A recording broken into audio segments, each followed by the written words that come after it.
Hey guys, Leah with Pineapples and Penguins TV, here to talk to you about Hulu's Only Murders in the Building, Season 1, Episode 10, titled Open and Shut.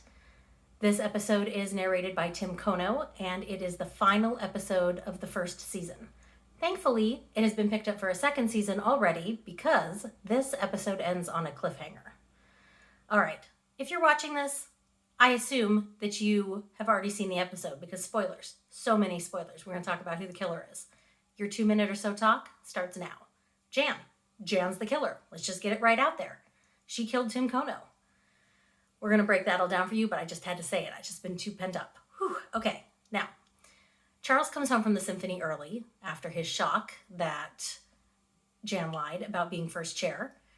He gets home to find Mabel and Oliver wanting to talk to him because they have the bassoon cleaner and the information from the stuff they gathered from Tim's apartment, and they lay out their case that Jan is the murderer. Charles doesn't want to believe it, though. Oliver and Mabel say, okay, suit yourself. Here's all the evidence. They leave his apartment and head up to Jan's apartment because they realize she's not here. She's at the symphony. Only Jan comes home early. She leaves at intermission, and she comes to talk to Charles. She is sorry. She lied. She knows she did. She doesn't love being second chair. She got kicked out of, first chair by that young girl. She shouldn't have lied to him. Can she come in and have a drink? Charles says, sure, come on in. So she comes in and starts drinking, and Charles says he loves her, and he's never felt this way before. She says she loves him, except he's pretending to drink because he does know that she murdered Tim Kono. He actually says, I think I'd love you even if you did murder Tim Kono. Jan is playing right along with him. She thinks he's drinking. He's stage drinking. He's pretending to drink his drink. Only that's not where she put the poison. She put it in the handkerchief she used to wipe his face where he'd had a bloody nose earlier. So he still gets poisoned. He's laying on the floor of his apartment, and Jan starts talking. She gives him the whole confession, the whole thing. She lays it all out. Then she turns on his gas fireplace, and she says, good thing about these fireplaces all being gas and all running through the building, now I can just basically gas the whole building, burn it to the ground, poison everybody, whatever. It's done. This is fantastic. And then she leaves. She leaves Charles there to die on the rug in front of his fireplace. While this is happening, Mabel and Oliver are in her apartment, and they are gathering more evidence. They find pills she uses to poison people with. She finds the knife she used to stab herself with.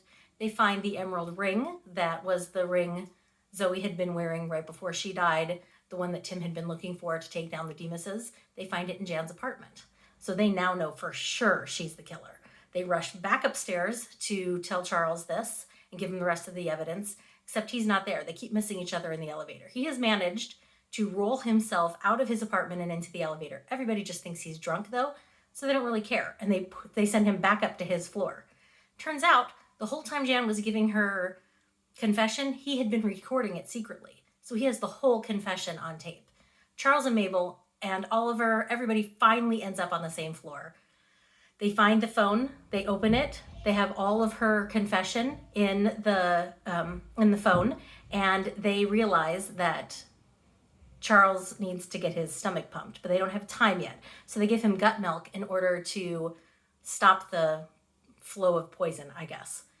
They run downstairs to the boiler room to stop the gas smell that's in the building, and Jan's down there with a gun. She's ready to kill them when Oliver pushes Charles, who's in a stroller, into Jan, knocking the gun out of her hand. Mabel pops up and punches Jan in the face. You think, great, solved the case, everything's lovely. Charles goes to the hospital, Jan gets arrested, and can we talk about the fact that Jan has probably killed multiple people? Because the reason she killed Tim Kono is because she thought that he broke up with her, and then when she was in his apartment later, she found that jade or that emerald ring and thought he had found somebody else, and she can't be second. So that's why she killed him, because she thought he was seeing someone else after they had broken up. Whew, she's a fun one, isn't she? Okay, so you think everything's great. Charles handles this all very well. In fact, he says if he's dated a murderer, he can date anybody. He feels alive again. He texts the daughter of his ex that he hadn't had contact with in a lot of years, which is a huge step for him. Oliver and his son have a reconnecting. They have a hug. Oliver's son gives him money and says, hey, this is for your next big project. And Oliver says, nope, you keep it. Just sit down and talk to me. And they do. So that's great. Mabel finishes painting all the neighbors on her wall in her aunt's apartment. And she and Oscar talk. Oscar has cleared his name. Everything's great.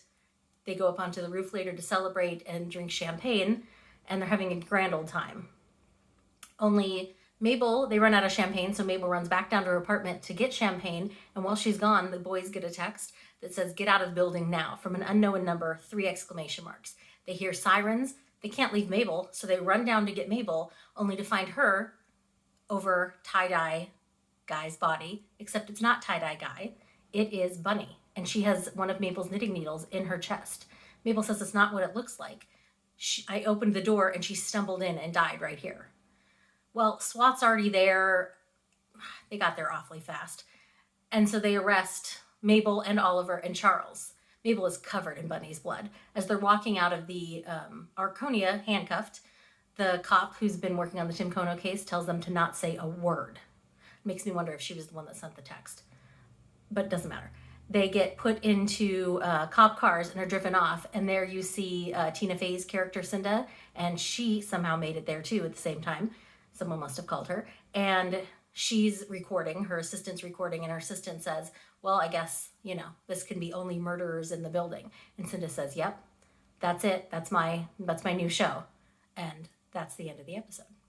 So I'm going to go talk about my opinions on this episode in the takeaway, and I will see you next season for Only Murders in the Building.